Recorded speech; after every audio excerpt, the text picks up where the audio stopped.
Hello student, आज विद्यालय में आपका स्वागत है। आज हम राजनीतिक विज्ञान का चैप्टर 1 सत्ता की साझेदारी का भाग 2 देखेंगे। तो चलिए स्टार्ट करते हैं। आज हम देखेंगे श्रीलंका में बहुसंख्यकवाद।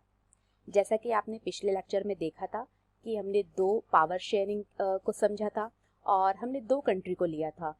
पहला देश था आपका श्रीलंका और दूसरा था आपका बेल्जियम।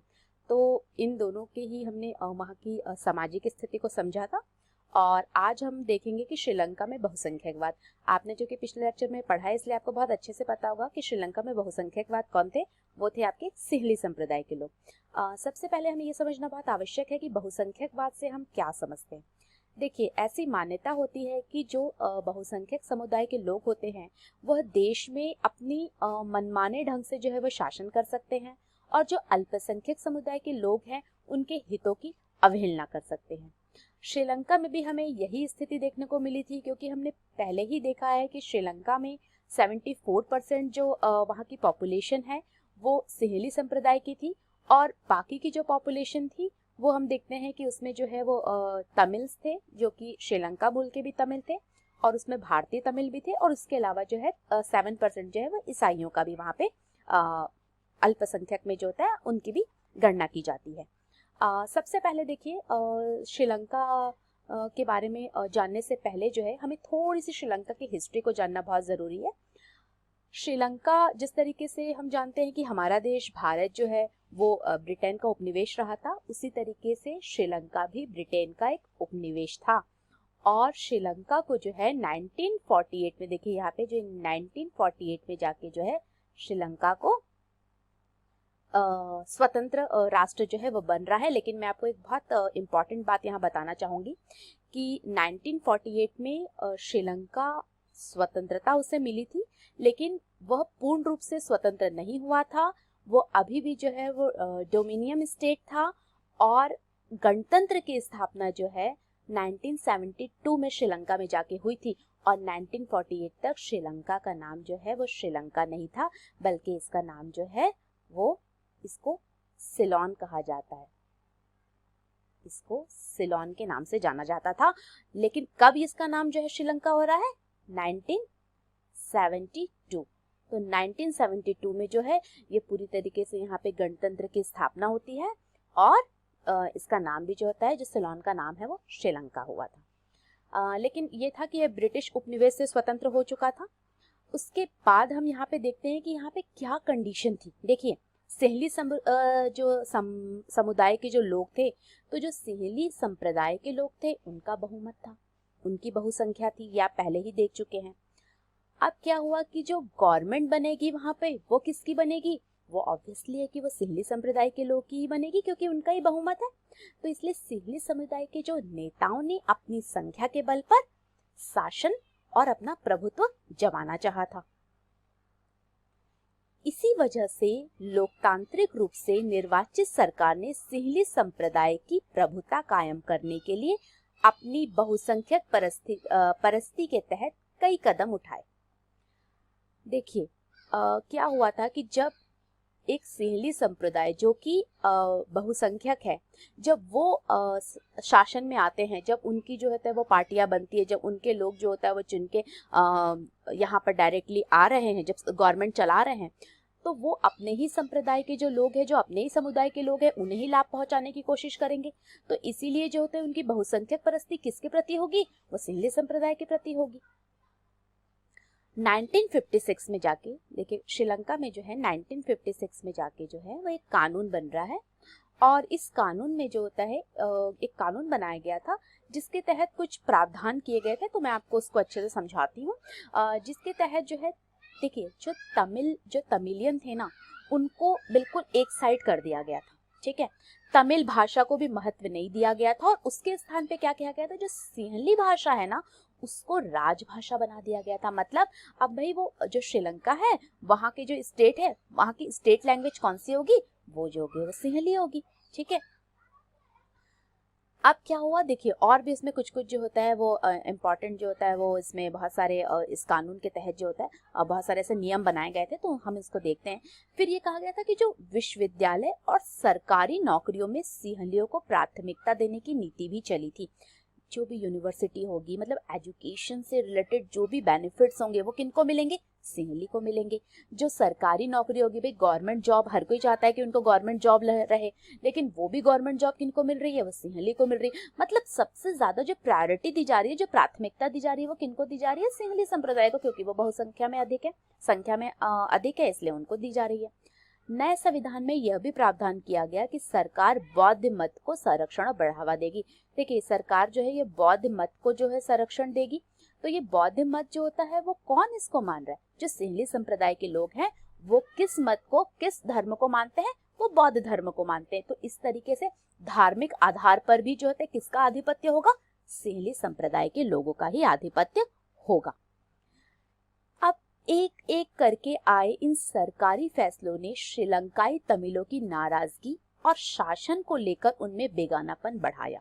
देखिए आप इसको बहुत स्पष्ट रूप से आप देख सकते हैं और समझ सकते हैं कि अभी तक गवर्नमेंट 1956 में जो भी कानून बना रही है उसके तहत किसको लाभ प्राप्त हो रहा है, उसके तहत सिंहली संप्रदाय के जो लोग हैं, जो बहुसंख्यक है, उन्हें ही लाभ मिल रहा है। अभी तक क्या आपने कोई भी ऐसा कानून देखा जिसके तहत जो वहां पे श्रीलंका मूल में रहने वाले जो तमिल हैं उनको इससे बेनिफिट मिला?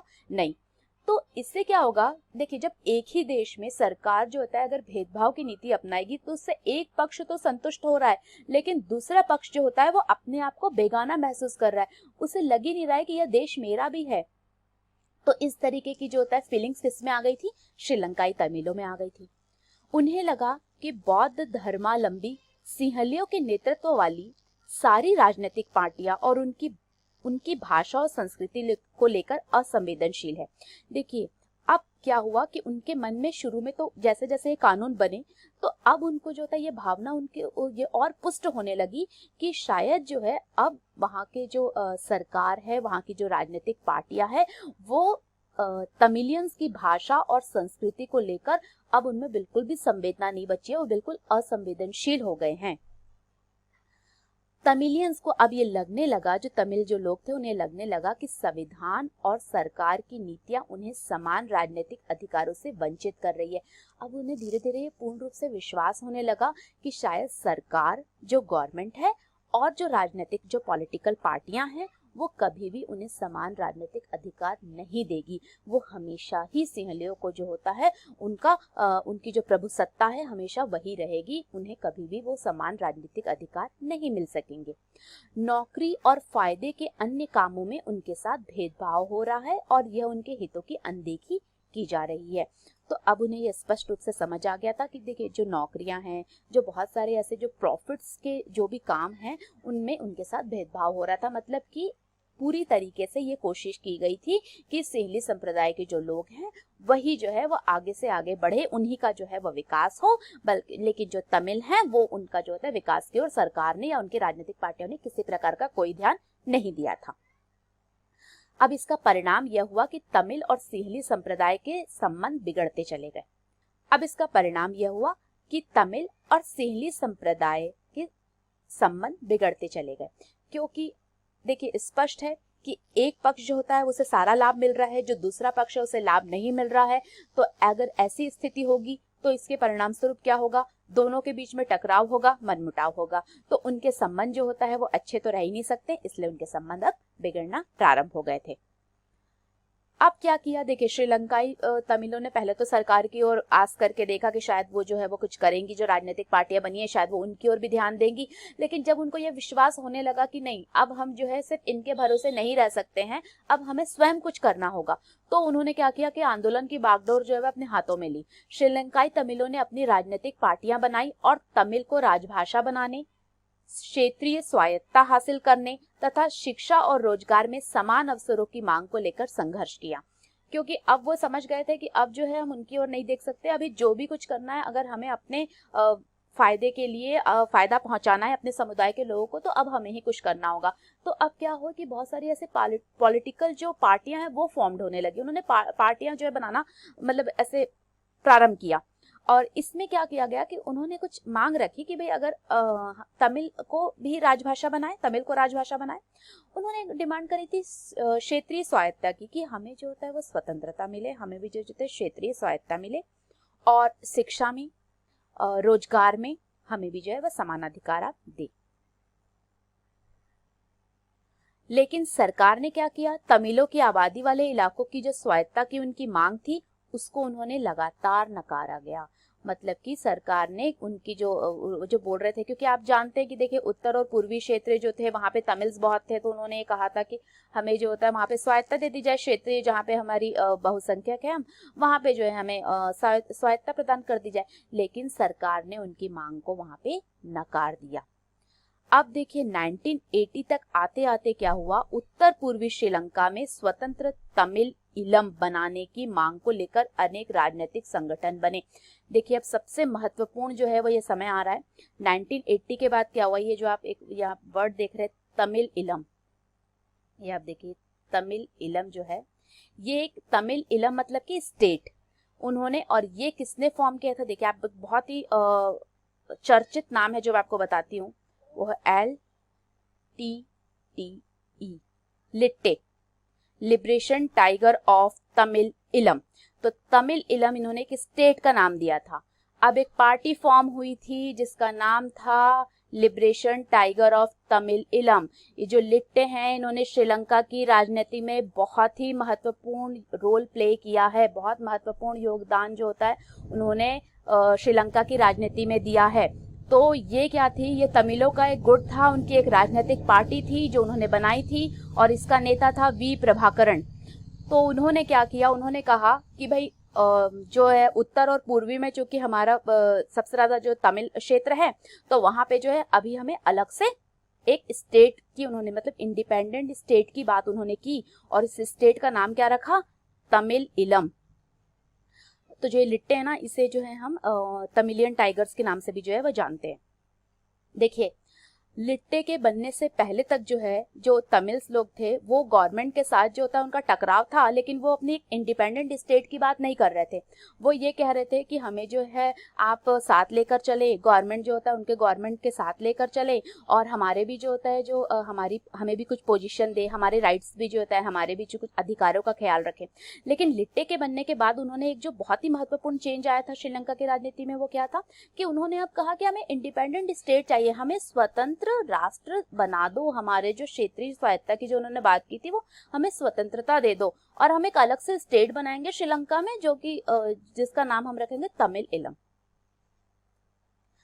अब देखिए आप स्पष्ट रूप से देख सकते हैं कि अब श्रीलंका में दो तरीके के समुदाय हो गए थे, एक तरफ आपके तमिल हो रहे हैं, एक तरफ आपके सहेली समुदाय हो रहे हैं जो कि गवर्नमेंट है।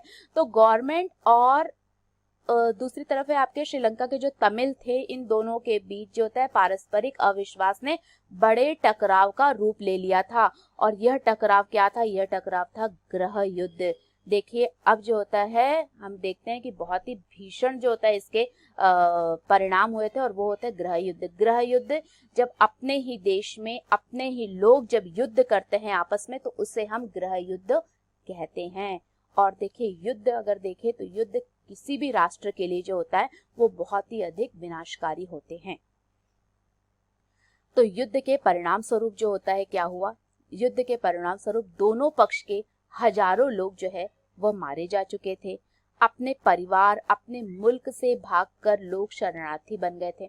देखिए युद्ध में जो होता है हजारों लोग मारे गए, लगभग ऐसा अनुमान लगाया था कि 1 लाख लोग जो थे वो इस युद्ध में मारे गए थे और हजारों लोग जो होता है वो एक अपने स्थान से दूसरे स्थान पे उनको शरणार्थी बन के जाना पड़ा था।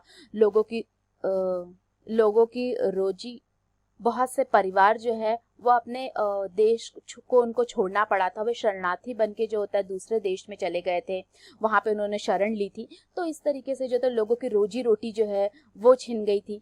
तो देखिए युद्ध जो होता है ना वो किसी भी जो राष्ट्र होता है जो उसको प्रगति करता है उसको कई साल पीछे जो है वो ढकेल देता है, क्योंकि जब युद्ध चलता है तो देखिए शांति जो होता है वो स्थापित नहीं होती है। जब शांति व्यवस्था नहीं होती है तो फिर देश में उद्योग धंधे नहीं पनप पाते हैं। तो इसके कारण क्या होता है कि एक युद्ध की वजह से जो होता है श्रीलंका में भी यही हुआ कि युद्ध की वजह से वहाँ की सामाजिक, वहाँ की सांस्कृतिक और वहाँ की सबसे ज्यादा आर्थिक नीति जो है इतनी ज्यादा प्रभावित हुई थी, जिसके परिणाम स्वरूप जो होता है सामाजिक, आर्थिक और सांस्कृतिक हमें परेशानियां देखने को मिली थी।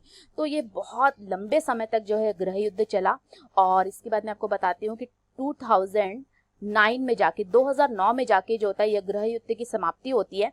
गृह युद्ध की समाप्ति इसलिए होती है क्योंकि जो लिट्टे के जो प्रमुख थे वी प्रभाकरण, वो जो होता है वो मारा जाता है और इस तरीके से जो होता है यह गृह युद्ध भी समाप्त हो जाता है।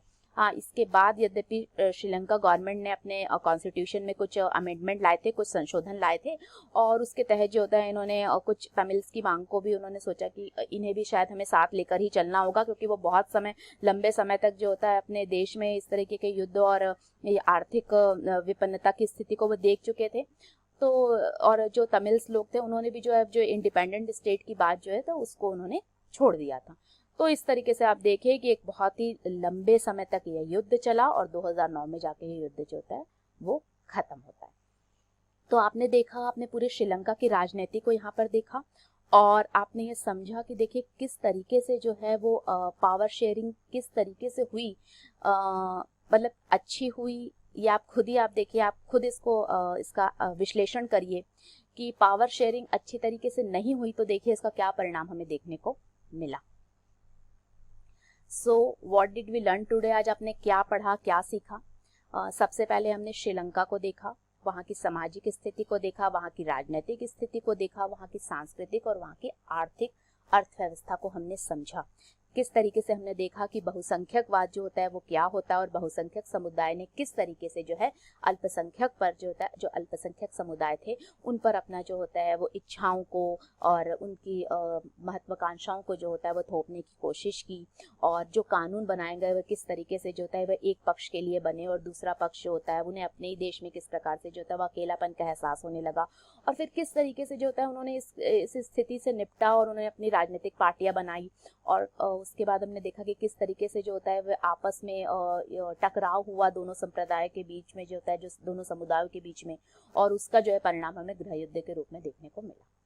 तो इसीलिए देखिए पावर शेयरिंग बहुत इंपॉर्टेंट होती है किसी भी राष्ट्र के लिए। तो हमने देखा कि किस प्रकार से श्रीलंका में पावर शेयरिंग जो होता है वो सही तरीके से नहीं हुई और उसका आप परिणाम भी देख चुके हैं। अब नेक्स्ट लेक्चर में हम देखेंगे कि बेल्जियम ने जो होता है इस समस्या से निपटने के लिए क्या किया था। ओके।